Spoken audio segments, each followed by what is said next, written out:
Olá, meus amigos, bem-vindos a mais um programa da nossa série Mundo em Debate, mais uma vez aqui pelo Singularando Vestibulares, e eu, professor Marcelo Corrêa, eu escolhi para esse nosso papo uma retrospectiva do nosso semestre. É isso mesmo, nós já gravamos 15 programas desde o início das nossas aulas e agora vamos encerrar esse primeiro semestre e aí vocês vão ter, inclusive, um tempinho nas férias para, além de descansar, além de dar uma refrescada aí na mente, poder assistir um ou outro desses nossos programas. Ok? Então vamos lá, vamos para a nossa retrospectiva. Os nossos dois primeiros programas, obviamente, o tema não poderia ser outro, né? O tema escolhido foi exatamente o conflito entre Rússia e Ucrânia. A Rússia tinha acabado de iniciar a ocupação da faixa leste, a faixa conhecida como Donbass, onde estão as localidades de Lugansk e Donetsk, onde a população, em sua maioria, é de origem russa, e novamente aquele clima de tensão, aquele cheirinho de Guerra Fria pairava no ar. Nós não temos ainda muitas informações de como de fato está o conflito. Vamos reconhecer que boa parte das notícias que nós temos são notícias que provêm da Ucrânia e hoje não existe de fato uma imprensa livre no país. Tá? Então, mais uma vez, o termo Guerra Fria 2.0 é mais do que adequado, né? Porque temos também uma guerra de informações. Sabemos que a Rússia hoje ocupa praticamente todo o leste e a parte sul, né? Controla inclusive o Mar Negro, daí a dificuldade das exportações por parte da Ucrânia, exportações de matéria-prima para a produção de fertilizantes, ou dos próprios fertilizantes, e também, sobretudo, aí, a exportação de grãos. A Ucrânia é um dos maiores exportadores de grãos do mundo. A Crimeia, né, por esse mapa aqui, a gente consegue ver as áreas ocupadas. A Crimeia já estava ocupada pela Rússia desde 2014. Né? E agora a OTAN se vê num momento decisivo. Abandonar a Ucrânia, ou o contrário, incorporar, tornar a Ucrânia um país membro, o que seria algo extremamente perigoso, porque a Rússia entende isso como uma espécie de terceira guerra mundial. Bom, como temos a Copa do Mundo, não poderia ser diferente. Os temas relacionados a questões étnicas quase que inevitavelmente esbarram em Copas do Mundo, Jogos Olímpicos, e a Ucrânia apresentou a sua camiseta, e na primeira imagem nós temos a camiseta, digamos assim, original, uma foto do original, e fica um pouco difícil, mas na segunda imagem, já com um reforço artístico, é claro, a gente pode notar o que é exatamente que existe na camiseta da Ucrânia, só que em linhas bem claras. Agora, nessa segunda imagem, em branco, a gente tem aí com clareza o que é isso. São os contornos do território ucraniano. E, obviamente, na parte sul está a península da Crimeia, uma demonstração de que a Ucrânia não aceita o que aconteceu em 2014, que foi essa incorporação, né, da Crimeia ao território russo, e muito menos o controle que hoje a Rússia exerce. Uma das últimas informações que nós temos foi de um ataque a um shopping center na Ucrânia, e a Rússia não reconhece o ataque a esse shopping, né, o bombardeio a um shopping. Bom, o governo da Ucrânia afirma que sim, o governo russo que não, e novamente essa guerra, esse conflito de informações bem presente aí no nosso dia a dia. Então vamos lá para o nosso terceiro programa. Tratamos então no terceiro programa de um tema muito importante, muito preocupante, e sobretudo pensando em provas que tendem a uma maior interdisciplinariedade, algo muito pareça, né, que trata exatamente das espécies exóticas invasoras. Lembro que o que me motivou a gravar esse papo foi um pescador no Ceará, que acabou se ferindo com o peixe-leão, o lion fish para alguns. Essa é uma das espécies exóticas invasoras mais preocupantes no momento. Mas nós temos inúmeras espécies exóticas que se encontram nessa categoria, né? Então, observem bem, são espécies exóticas invasoras. É aquela espécie exótica que começa a colocar em risco espécies locais. Né? Digamos, vamos lá, vamos pensar na manga ou no café. São espécies exóticas. Uma espécie exótica é uma espécie que não pertence ao bioma que ela se encontra. No caso do café, no caso da manga, são espécies que nem sequer são aqui da América. Agora, não são espécies invasoras, não colocam em risco espécies locais, como é o caso do javali, do mexilhão dourado, do caramujo africano, e muitas outras, o coral-sol, e muitas dessas espécies que se encaixam nessa categoria, espécies exóticas invasoras, têm uma atenção especial a esse tema. Com certeza um tema muito importante. Vamos lá, no nosso próximo programa. Nesse programa nós tratamos especificamente dos aquíferos, né? Da importância da água e da pureza da água existente no subsolo. Né? Estamos aqui falando de uma água que se encontra em grande profundidade, centenas de metros de profundidade. Nós estamos falando de um lençol freático, ou chamado aquífero livre, né? Nós estamos falando do aquífero confinado. E o Brasil é um país muito rico em águas, tanto superficiais como águas que se encontram no subsolo. Né? Nós temos dois grandes aquíferos, o aquífero Guarani, que compartilhamos aqui com os vizinhos, Argentina, Paraguai e Uruguai, e o aquífero amazônico, ou Alter do Chão, esse 100% brasileiro, e que inclusive tem mais água que o aquífero Guarani.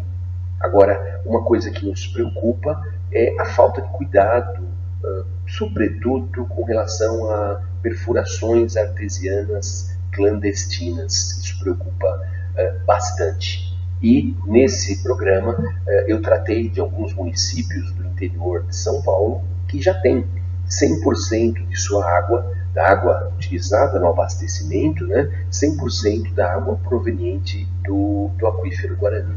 Então, o assunto água é um assunto também muito recorrente, né? Precisamos de uma atenção especial aí. Uma sugestão minha, mais uma vez, prestar atenção nesse assunto.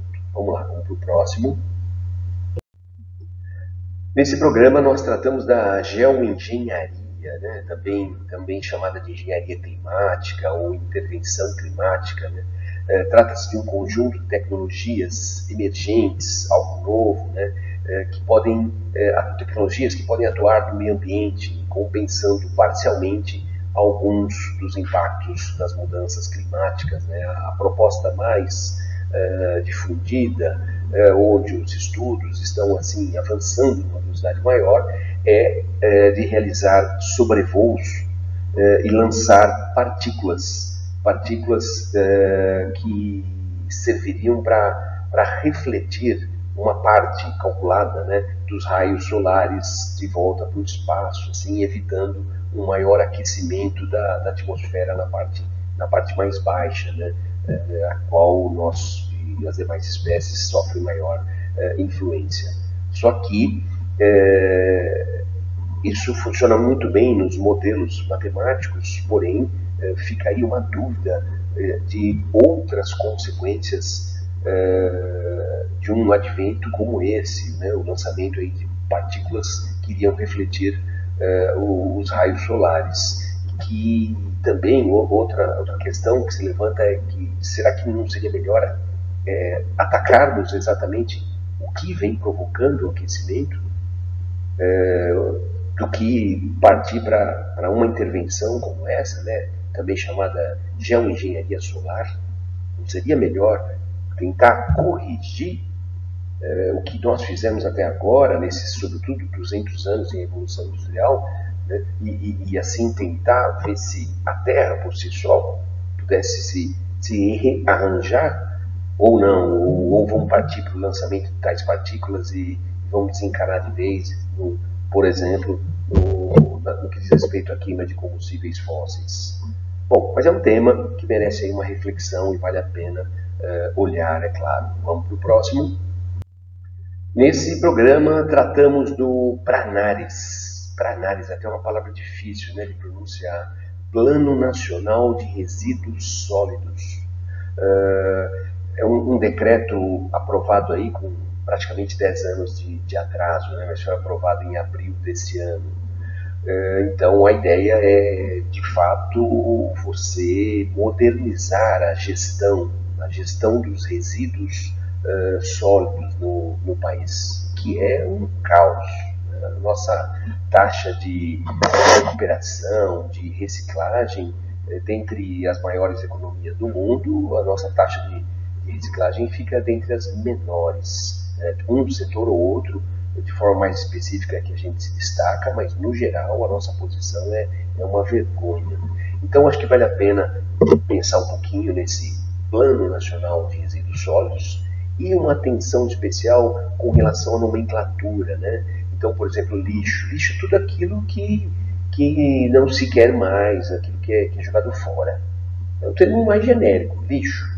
Agora, resíduo, né, por sua vez, é o termo correto para designar algo que foi descartado, né, e não tem mais utilidade, mas passa a ser utilizado num outro processo produtivo.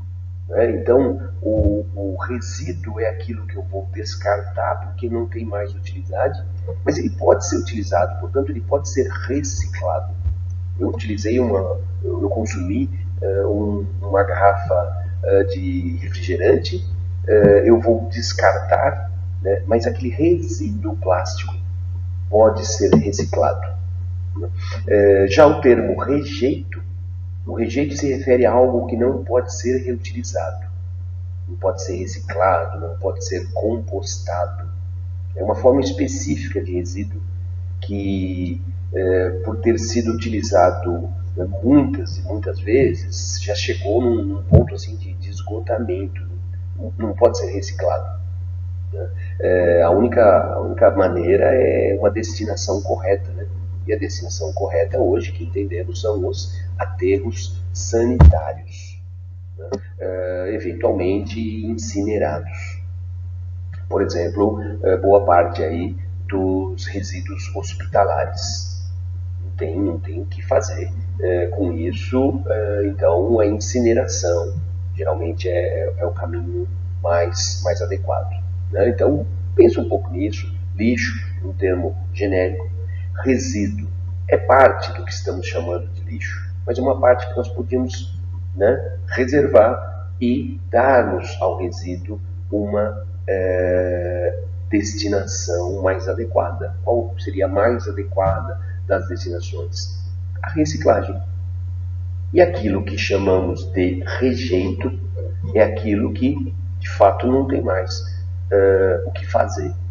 Então, esse sim, o rejeito, a parcela do lixo, que seria o rejeito, essa parcela sim, a destinação correta. Aterros licenciados, aterros regularizados ou incineração.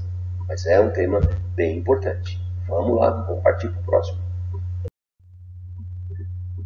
O tema desglobalização, um tema que eu acho assim, muito interessante, muito pouco abordado, em geral aí nos nossos materiais. Normal, dá para entender, é tudo muito recente. A desglobalização, embora já na geografia e em outras áreas do conhecimento esse termo já vinha sendo discutido, mas com uma perspectiva, desglobalização no sentido de se criar uma nova globalização voltada de fato para o ser humano, né, e não de fato para o capital. como é a globalização como nós conhecemos. Mas a desglobalização que a gente vem falando aí nos últimos anos é a desglobalização que parte de posturas de governos como era o governo Trump, e até agora não se sabe exatamente o que é o Biden, mas desglobalização no sentido de nada de acordos globais, vamos partir para acordos bilaterais e dane-se o resto do mundo. Isso é algo muito mais prático, muito mais ágil, né, e bom para dois países, e o resto, né, o resto é resto, digamos, é isso aí. E postura também de alguns governos mais nacionalistas, governos que já se aproximam muito mais da extrema direita, com certas ideologias, e que podemos erguer muros e nos tornarmos o melhor lugar do mundo, ou algo desse jeito.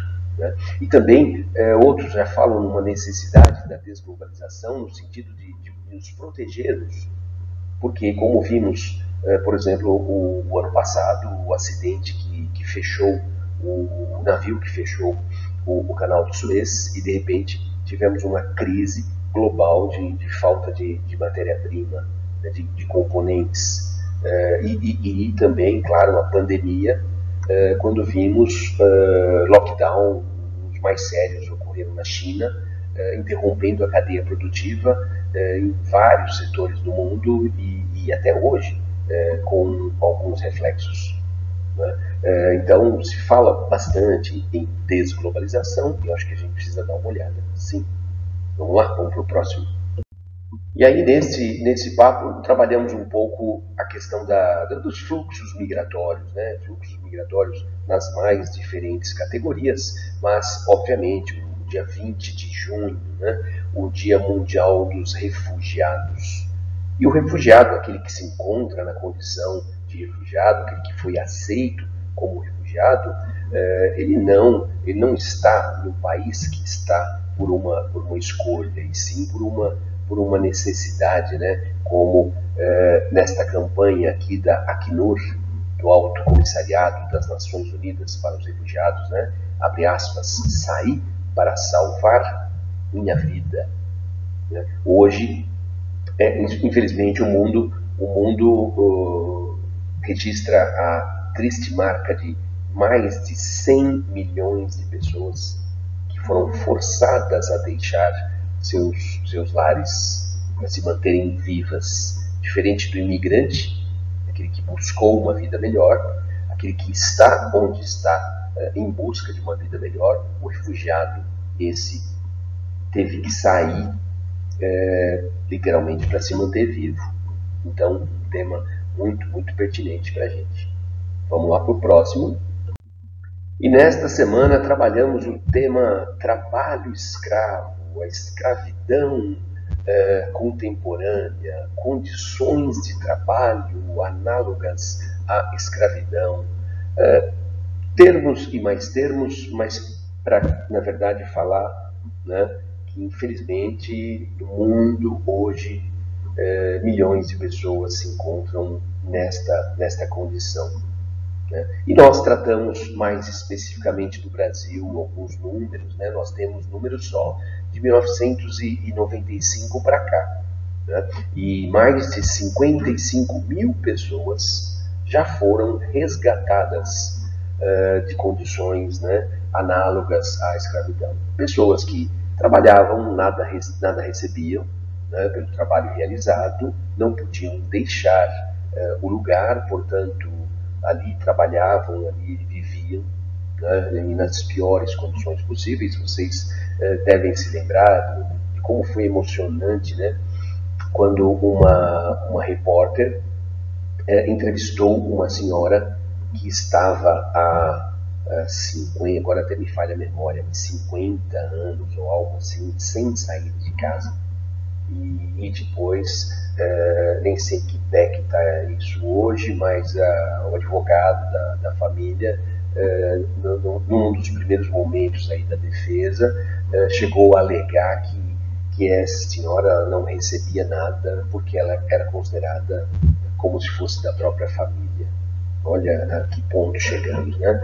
Então, historicamente, nós temos o estado do Pará com a maior ocorrência de pessoas nessa condição, mas já alguns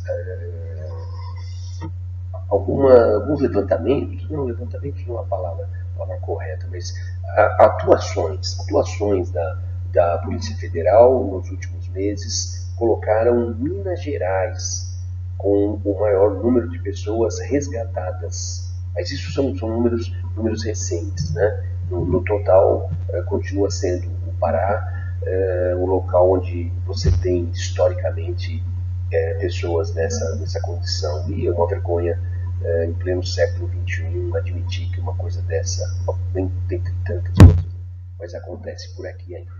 Vamos lá, vamos para o próximo. Não tinha como, lógico, não voltar a falar do clima tenso entre Rússia e Europa, ou Rússia e OTAN, e o clima se tornou ainda mais tenso porque a Finlândia e a Suécia, que são países que tradicionalmente se mantêm como países neutros, declararam sua intenção, né, oficializaram a sua intenção de participar da OTAN. E aí a Rússia, que não admite a Ucrânia, vamos lembrar que a maior das motivações, né, para uma ocupação da Ucrânia foi exatamente por parte da Rússia não admitir que a Ucrânia entre para a OTAN. A Ucrânia tem uma fronteira extensa, muito extensa, com a Rússia, e a Rússia não admite tropas da OTAN nessa proporção na sua fronteira. Já não basta Estônia e Letônia, mas são fronteiras muito pequenas. Essa ilustração aqui está completamente distorcida. Mas a Finlândia tem uma fronteira de 1.000 quilômetros. E a Rússia não admite isso, e o clima voltou a ficar muito tenso. Óbvio, não poderia ser diferente, mas tudo indica que essas pretensões não vão adiante. A Turquia, que é um membro da OTAN e que hoje é um aliado da Rússia em questões aí diplomáticas, a Turquia já disse que não aceita, e para um país entrar para a OTAN precisa de aprovação por todos os demais. Mas aquele tema Guerra Fria 2.0, né? De novo, o clima se torna mais tenso. É assim. Dia 28 de abril, Dia Nacional da Caatinga. Caatinga é um importantíssimo bioma brasileiro, é o único bioma 100% brasileiro, e um bioma que, na maioria das vezes, ele é desprezado, como se não tivesse uma grande biodiversidade. E o que me chamou a atenção foi que o vestibular cobra pouco esse bioma. O bioma, eu acredito que o mais cobrado é o Cerrado. Pode parecer que até a Amazônia, mas talvez, pelos novos números do desmatamento, cobrem alguma coisa, é claro. Mas o Cerrado, estatisticamente, é o bioma que mais aparece. Mas Caatinga raramente aparece, mas nós tivemos uma publicação científica envolvendo a USP, envolvendo a Federal do Rio Grande do Norte e mais uma outra universidade federal, me falha a memória agora, mas nós tivemos um trabalho longo, né, feito aí em torno da biodiversidade e dos riscos que esse bioma enfrenta hoje, e que, pela qualidade, o trabalho conseguiu. Né, conseguiu a Federal do ABC. Federal do ABC participou também, USP, Federal do ABC e Federal do Rio Grande do Norte. E pela qualidade do trabalho, eles conseguiram uma publicação em uma revista internacional, que é um passo extremamente importante, dá visibilidade ao tema. Então, acho que a gente precisa estudar um pouquinho melhor, né? As espécies que são espécies endêmicas, espécies que só existem lá, espécies que estão em risco de extinção. Por outro lado, e a coisa boa, a reintrodução na natureza da ararinha azul, né, um feito aí importantíssimo. Temos 10 casais de ararinha azul nos céus da Caatinga. Novamente 20 exemplares foram soltos. Foi uma reprodução em cativeiro ou uma cooperação internacional, né, porque existem mais exemplares fora do que no próprio Brasil. Exemplares que foram, óbvio, comercializados em sua maioria de forma ilícita. Então acho que é um bioma que merece uma atenção, sim. Um desconhecimento, acredito eu, que nos leva a não dar a devida atenção, valorização, né? Agora, é lógico, se você comparar a Caatinga com a Amazônia, o Cerrado, né? É claro que a biodiversidade é menor, mas seria uma comparação completamente inadequada. Vamos comparar a Caatinga com outros biomas existentes em climas semiáridos. Aí sim, aí é uma comparação de igual para igual. E quando feita essa comparação, a Caatinga é o bioma que apresenta a maior biodiversidade dos biomas existentes em clima semiárido. Então é essa ótica que a gente tem que analisar a Caatinga. E na sequência trabalhamos com o Fórum Mundial, Fórum Econômico Mundial, né, de Davos, onde o ex-secretário de Estado, provavelmente o secretário de Estado de maior relevância de toda a história dos Estados Unidos, Henry Kissinger, fez declarações extremamente impactantes. Por exemplo, ele disse que a relação entre China e os Estados Unidos ela é vital para o mundo.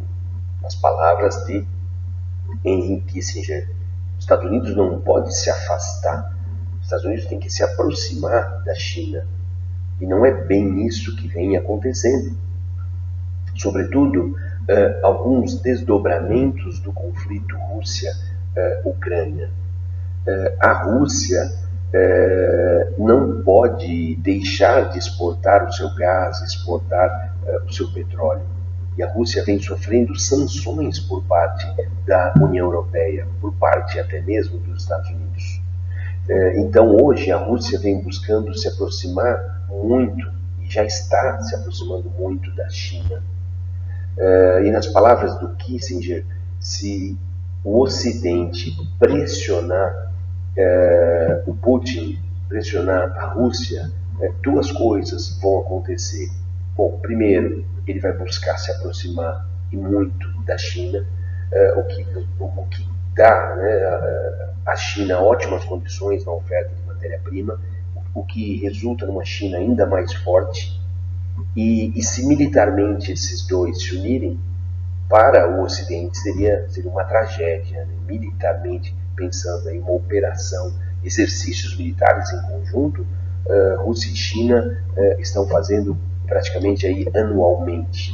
Chegaram a um exercício militar com mais de 300 mil homens, algo inédito.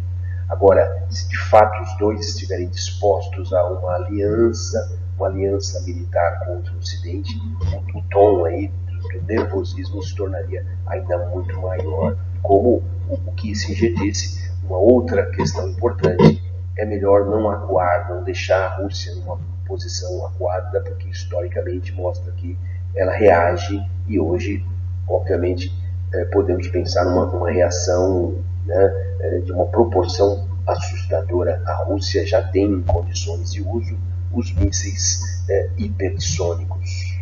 Não existe tecnologia capaz de interceptar mísseis hipersônicos na atualidade. Então, deixar a Rússia acuada significa levar a Rússia a medidas extremas.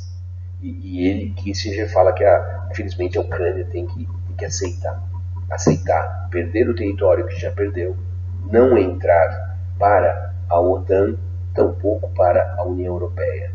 A Ucrânia teria essa função, se manter neutra, o que seria muito decepcionante para o presidente da Ucrânia e que infelizmente seria a melhor das coisas para o mundo. Daí seria caminhar para uma guerra até mesmo mundial. Na sequência, tratamos da Conferência de Estocolmo +50. Né? Vamos lembrar que o Dia Mundial do Meio Ambiente, 5 de junho, é referência à Conferência de Estocolmo. A Conferência de Estocolmo começou no dia 5 de junho de 1972. Né? Então, daí a escolha da data para Dia Mundial do Meio Ambiente. Mas, por outro lado, a Estocolmo +50, foi uma conferência que, bom, exemplo de outras, como Rio +10, Rio +20, foram conferências que terminaram, como sempre, com inúmeras intenções, propostas, metas a serem alcançadas, agora de concreto, infelizmente, muita retórica, mas de concreto, nada. Simplesmente reconheceram que temos uma grande oportunidade no sentido de manter a saúde do planeta, salvar o planeta. Tá bom, mas agora vamos parar com a retórica e vamos para a ação. A guerra nos impõe uma condição especial. O ano passado, ouvimos falar que a pandemia nos impõe uma condição especial. O ano que vem, não sei qual será a desculpa para não implementação imediata dessas medidas que nós sabemos que são para lá de emergenciais. E no nosso penúltimo programa falamos sobre a insegurança alimentar, falamos sobre a fome no Brasil, números recentemente publicados, números fruto de pesquisas realizadas entre 2021 e 2022. Tristes números, né? Nós temos no Brasil 41,3% da nossa população hoje na condição de segurança alimentar. 41,3%. Podemos entender 1% no Brasil, basicamente hoje são 2 milhões. Então nós temos aí aproximadamente o que? 82 milhões de brasileiros que têm segurança alimentar, que comem como deveriam comer. Mas se estamos falando de uma população de 215 milhões, então já viu, né? Nós estamos falando aí de 130, perto de 130 milhões de brasileiros que se encaixam na condição de insegurança alimentar leve, 28%, insegurança alimentar moderada, 15,2%, insegurança alimentar grave, 15,5%. 15,5% significa 31 milhões. Mais de 30 milhões de brasileiros, nesse exato momento, passam fome. Insegurança alimentar grave é a falta do alimento. Vamos lá, segurança alimentar leve é aquele indivíduo que come, mas não come o que gostaria de comer, mas come e não tem muita certeza sobre o dia de amanhã. Essa é a insegurança alimentar leve. A insegurança alimentar moderada diz respeito à qualidade do alimento. As pessoas não estão comendo o que elas deveriam comer. O que eu comento em aula, né? Eu também como carnes industrializadas, eu também como embutidos, salsicha, ou outro tipo de alimento, ovo. Mas comer o ovo pelo prazer de comer o ovo, não comer o ovo por uma necessidade, né? Comer a salsicha pelo prazer de um cachorro quente, não comer a salsicha por não ter recursos para comer a carne, né? Então essa é a insegurança alimentar moderada, é uma má alimentação, né? Falta, digamos, na qualidade. Já a insegurança alimentar grave falta até mesmo na quantidade. Pessoas que passam horas sem comer ou eventualmente até dias sem o mínimo do necessário. Então é a privação do alimento literalmente sentir fome, né? Estamos enfrentando números estratosféricos de fome novamente no Brasil. E assim terminamos o nosso semestre, falando do início do processo, né, da aceitação do Brasil na OCDE. Temos uma imagem aqui, mas com a sigla em inglês, né, mas utilizamos a sigla OCDE, Organização para a Cooperação e Desenvolvimento Econômico.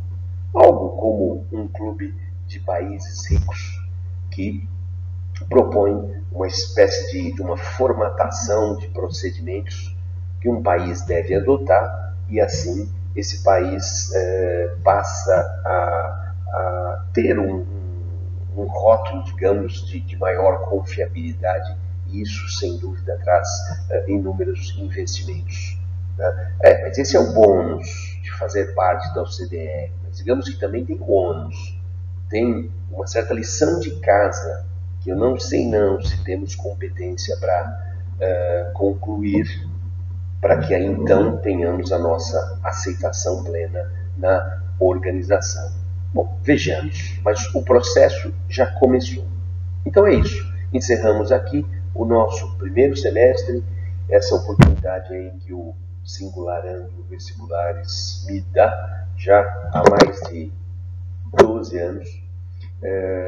Esse 13º ou 4º, não vou nem fazer as contas, mas eu acredito que é uma boa ferramenta para que a gente possa compartilhar esse conteúdo que, evidentemente, não teríamos condições de tratar ao longo das nossas aulas. Então é isso, um bom descanso para todos e logo logo estamos de volta. Um abraço, um beijo para todo mundo. Tchau, tchau.